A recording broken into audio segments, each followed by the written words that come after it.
Learning objectives.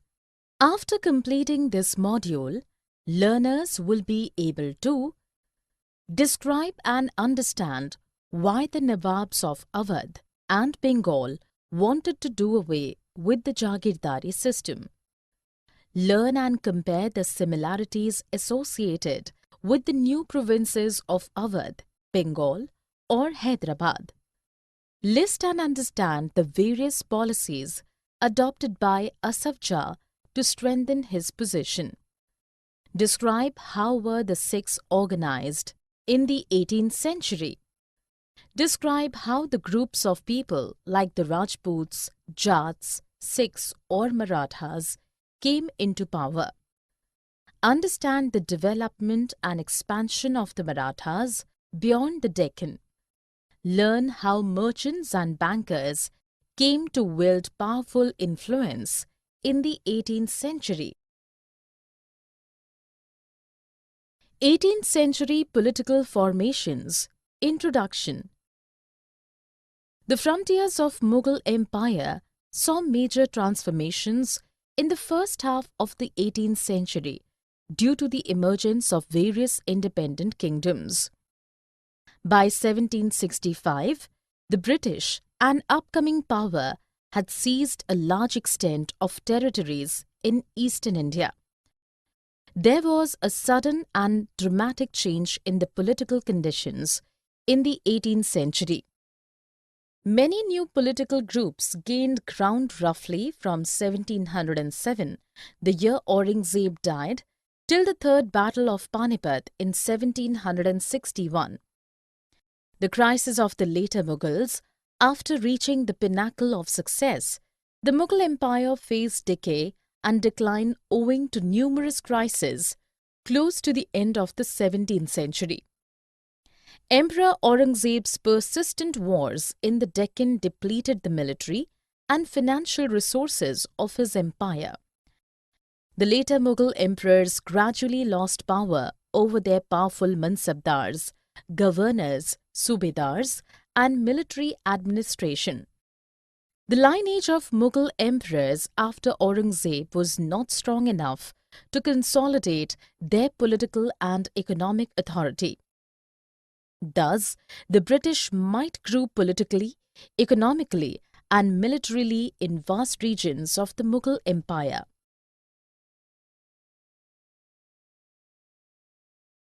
Decline of the Mughals. Rich harvests and empty coffers. Financial bankruptcy of the empire caused the complete breakdown of order and administration. Despite a good harvest, the governors and their agents received little revenue owing to recurrent peasant revolts. Nadir Shah's attacks. The economic and political crisis deepened when Nadir Shah, the ruler of Iran, ravaged and looted the city of Delhi in 1739. The wealth he and his army carried away equaled to 50 crores worth of incomparable, priceless jewels, which included the famous peacock throne. Between 1748 and 1761, North India was invaded and looted by Afghan ruler Ahmad Shah Abdali. As per the accounts of contemporary observers, Nadir Shah ruthlessly devastated the new city, Shahjahanabad, and razed down the old quarters of the city. The animosity and conflict between two major factions of nobles, the Iranis and the Duranis, nobles of Turkish descent, also shook the foundations of the empire. The later Mughal emperors were powerless against these two powerful groups. The worst disgrace was faced when two Mughal emperors, Farrukh Shiar (1713 to 1719) and Alamgir II (1754 to 1759) were assassinated, and Ahmad Shah (1748 to 1754) and Shah Alam II, 1759 to 1816, were blinded by their own nobles. Emergence of new states.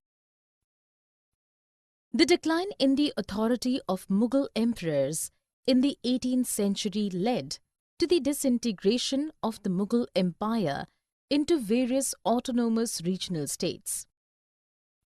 Majorly, there were three overlapping groups. Firstly, old Mughal provinces like Awadh, Bengal, and Hyderabad, though grew independent and powerful, did not break ties with the Mughal emperors.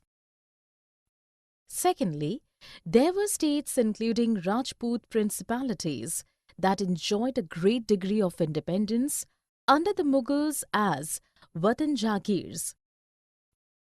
Lastly, there were states under the Marathas, Sikhs, and other like the Jats. These states varied in size. They attained independence from the Mughals after a long-drawn armed strife.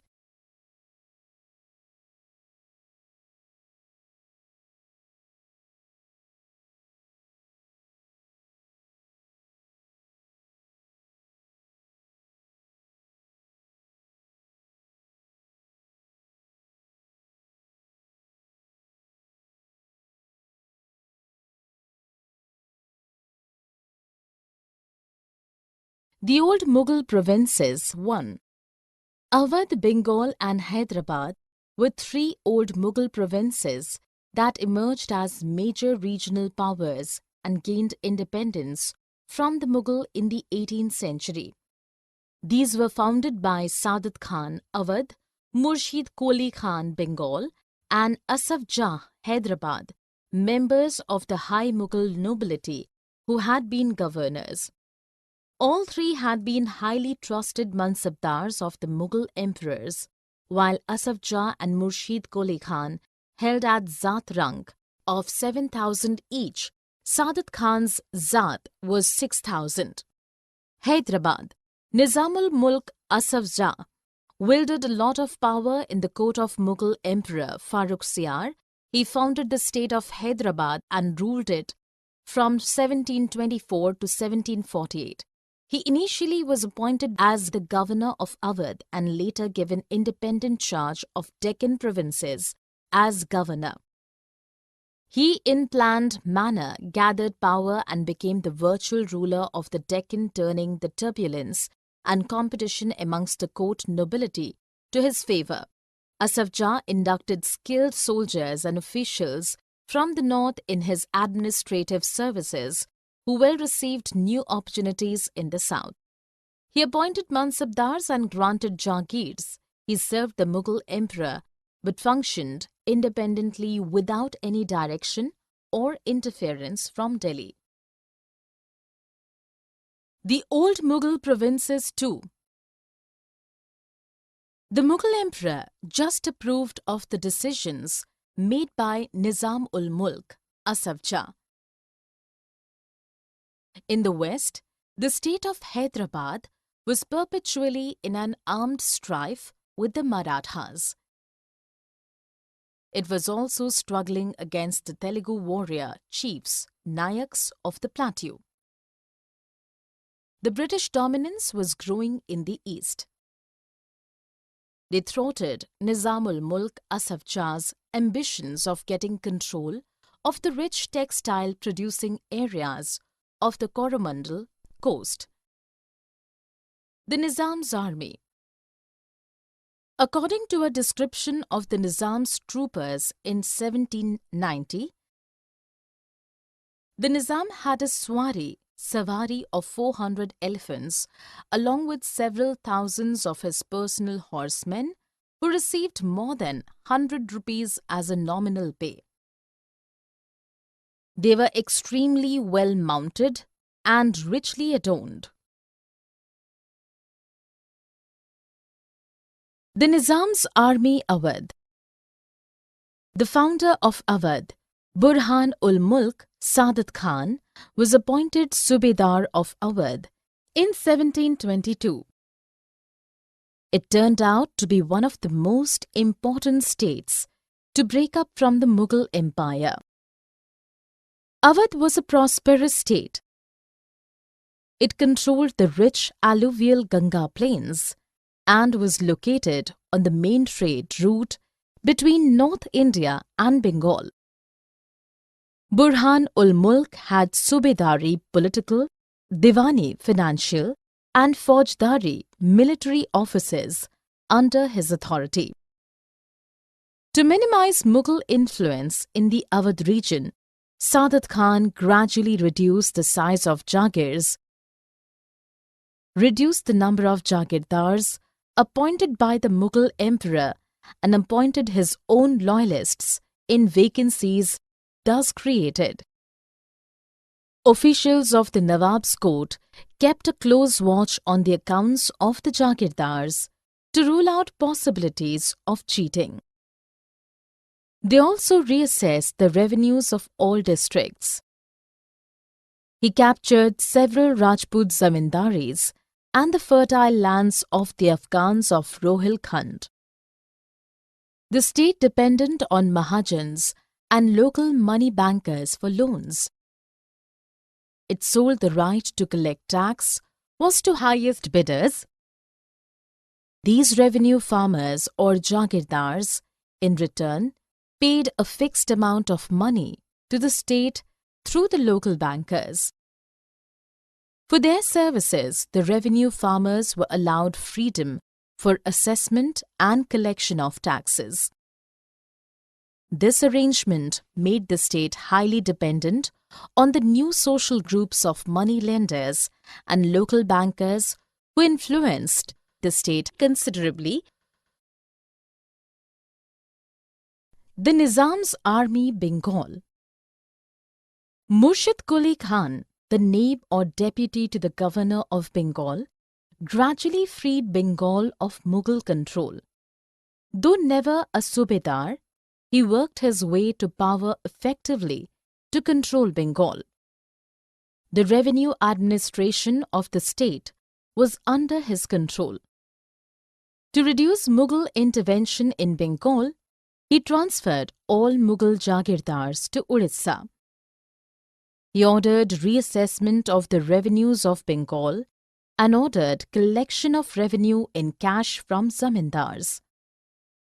This compelled many small zamindars to borrow money from bankers and money lenders. Those short of resources had to sell their lands to wealthier zamindars. Similarly, to Hyderabad and Awadh, the state and the bankers had close connection in Bengal too, under the rule of Alivardi Khan. Three notable features common to all the three breakaway states were: 1. The erstwhile Mughal nobles who established the larger states were highly wary of the administrative systems, particularly the Jagirdari system. 2. They devised their own method of tax collection, which differed from the practice followed by the Mughal rulers. All three states dispensed with the officers of the state and contracted with the revenue farmers for revenue collection. This practice was called Ijaradari. The Mughals disapproved of it. Third, lastly, all three states had developed close relationship with the merchants and bankers. They lent money to the jagirdars and received land in lieu as security. They appointed their own agents to collect revenue on these lands. The Watan Jagirs of the Rajputs. Many Rajput kings, especially of Amer and Jodhpur, served the Mughals with exceptional loyalty. It earned them considerable autonomy from the Mughal rulers in their Watan Jagirs. In the 18th century, these rulers attempted to take control over the nearby regions. Jodhpur's ruler Raja Ajit Singh used his clout to get the subedari of rich provinces of Gujarat and Malwa for other Rajput families. He held the governorship of Gujarat, while Savai Raja Jai Singh of Amber held that of Malwa. Their offices were renewed by Emperor Jahandar Shah in 1713. Nagaur was annexed by Jodhpur, while Amber captured large stretches in Bundi. In 1722, Savai Raja Jai Singh established his new capital in Jaipur and became the Subedar of Agra. He maintained a sizable army, artillery, and enormous wealth. Constant attacks from the Marathas from 1740s brought these princely states under a lot of pressure and deterred their expansion. Seizing independence, the Sikhs. In the 17th century, the Sikhs turned into a political community which helped in the regional state building in Punjab. Guru Gobind Singh got into armed struggle against the Rajput and Mughal rulers both before and after the formation of Khalsa in 1699. After his death in 1708, his follower Banda Bahadur took forward the Khalsa revolt against the Mughal authority. They declared themselves independent by striking coins in the name of Guru Nanak and Guru Gobind Singh. Their administration spread between the Satluj and the Jamuna. Banda Bahadur was captured in 1715 and executed in 1716. In the 18th century, the Sikh leaders divided into numerous bands called Jathas and later as Missals. A system called Rakhi was introduced, which imposed a tax of 20% of the produce on the cultivators in return of protection to them. They also battled against Ahmad Shah Abdali, who had captured the province of Punjab, and the Sarkar of Sarhind from Mughals. The Khalsa declared its independent rule by releasing its own coins in 1765. By late 18th century, the Sikh territories had expanded from the Indus to the Jamuna, but they were not united. Maharaja Ranjit Singh, an able leader and administrator, could unite these groups and establish his capital in Lahore in 1799.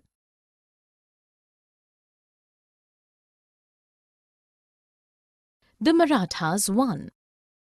The powerful Maratha kingdom emerged as an indomitable force against the Mughal rule.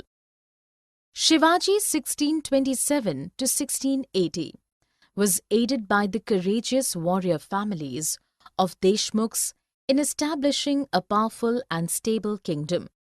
Shivaji mobilized groups of peasants, pastoralists, Kunbis to join the Maratha army and confront the Mughal army. After Shivaji's death, a family of Chitpavan Brahmanas who served Shivaji's successors as Peshwa or principal ministers came to power. Pune became the capital of Maratha kingdom. The Marathas rose to great height as a successful military organization under the Peshwas. The Maratha Empire saw great expansion between 1720 and 1761. By 1720s, the Marathas were able to claim Malwa and Gujarat from the Mughals. By 1730s, the Maratha king was recognized as a supreme force in the entire Deccan Peninsula. He had the authority to impose chauth, 1/4 of the total land revenue claimed by zamindars, and Sardesh Mukhi, 1/10 of the land revenue paid to the head revenue collector in the entire region. The Marathas too. After raiding Delhi in 1737, The Marathas expanded their territories into Rajasthan and Punjab in the north, Bengal and Orissa in the east, and Karnataka and Tamil and Telugu regions in the south. The Marathas collected tribute from these rulers as a sign of their acceptance of Maratha sovereignty. It fueled animosity towards the Marathas amongst other rulers. It turned out to be the major reason why Marathas could not garner enough support during the Third Battle of Panipat in 1761. The Marathas had a well-organized administrative system. Revenue demands were made keeping the local conditions in view. Agricultural improvements and revival of trade were emphasized. This is why the Maratha chiefs or Sardars like Sindhya of Gwalior, Gaikwad of Baroda and Bhosle of Nagpur could raise powerful armies. The cities of Ujjain and Indore flourished under the patronage of the Sindhyas and the Holkars respectively. They functioned as important commercial and cultural centers. New trade routes were discovered in the Maratha areas. The silk of Chanderi region was patronized in Pune, the Maratha capital. The expansion of Burhanpur, the trade center between Agra and Surat, encompassed Pune and Nagpur in the south and Lucknow and Allahabad in the east.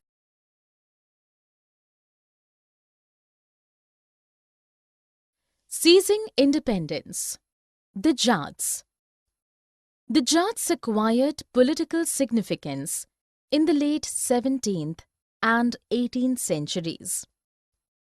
Under the leadership of Churaman, the Jats brought the territories lying to the west of the city of Delhi under their control. By 1680s, the Jats had a dominating position in the region between the cities of Delhi and Agra. They were wealthy agriculturalists. Towns like Panipat and Ballabgarh transformed into notable trading centers under their rule. Surajmal played an important role in shaping Bharatpur as a formidable state. The testimonial lies in the fact that many of Delhi's prominent figures took refuge in Bharatpur when Nadir Shah invaded Delhi in 1739. His son Jawahir Shah confronted the Mughals with 30,000 troops of his own, 20,000 Marathas and 15,000 Sikhs. While the Bharatpur fort exudes a traditional architecture, the Jats built an elaborate garden palace at Dig, which has styles of both Amer and Agra. Most of its buildings are inspired by the architectural forms of the era of Shah Jahan. The French Revolution. The French Revolution, 1789 to 1794.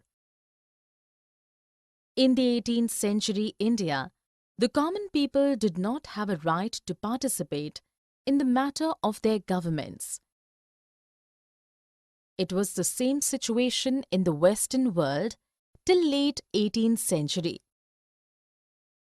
Events like American Revolution, 1776 to 1781, and French Revolution challenged and changed it. During the French Revolution, the middle classes, peasants and artisans questioned and protested against the special rights granted to the clergy and the nobility. They argued that groups in society should acquire privileges not due to birth but due to merit. The philosophers of the French revolutions stressed upon equal laws and opportunities for all without any discrimination. They demanded people's right to participate in government affairs and maintained that the government's authority should come from its people. Eventually, these revolutions changed the status of people from subjects to citizens. The concept of citizenship, nation-state, and democratic rights gained around in India from the 19th century. Summary. Let us summarize what we have learned. The later Mughal emperors began to lose control over their powerful mansabdars. Nobles appointed as governors or subedars controlled the offices of revenue or diwani and military administration, faujdari as well. The Mughal emperors after Aurangzeb were unable to consolidate their political and economic authority. This shifted into the hands of provincial governors, local chieftains, and other groups, which were now able to seize the economic resources of the region. Peasants and zamindari revolted in many parts of northern and western India, increasing its problems. Though the peasants reaped good harvests, the governors and their agents could not get any revenues because of the revolts. This economic and political crisis was aggravated when the ruler of Iran, Nader Shah, ransacked and plundered the city of Delhi in 1739. The Afghan ruler Ahmad Shah Abdali further invaded and plundered North India 5 times between 1748 and 1761. Two Mughal emperors, Farrukh Siar (1713 to 1719) and Alamgir II (1754 to 1759), were assassinated, and Ahmad Shah (1748 to 1754) and Shah Alam II (1759 to 1816) were blinded by their nobles. With the decline in the authority of the Mughal emperors through the 18th century, the Mughal Empire gradually broke into several independent regional states. States that were old Mughal provinces like Awadh, Bengal and Hyderabad, although extremely powerful and quite independent, still owed allegiance to the Mughal emperors but slowly broke away. Their erstwhile Mughal nobles who established the larger states were themselves highly wary of administrative systems, particularly the Jagirdari system. The practice of Ijaradari, disliked by the Mughals, spread all over India in the 18th century. The common features in all these regional states was their growing relationship with rich bankers and merchants. Throughout India, the richest merchants and bankers gained importance in the new political setup. States such as several Rajput principalities that had enjoyed certain degree of independence under the Mughals as Watan Jagirs also became independent. The group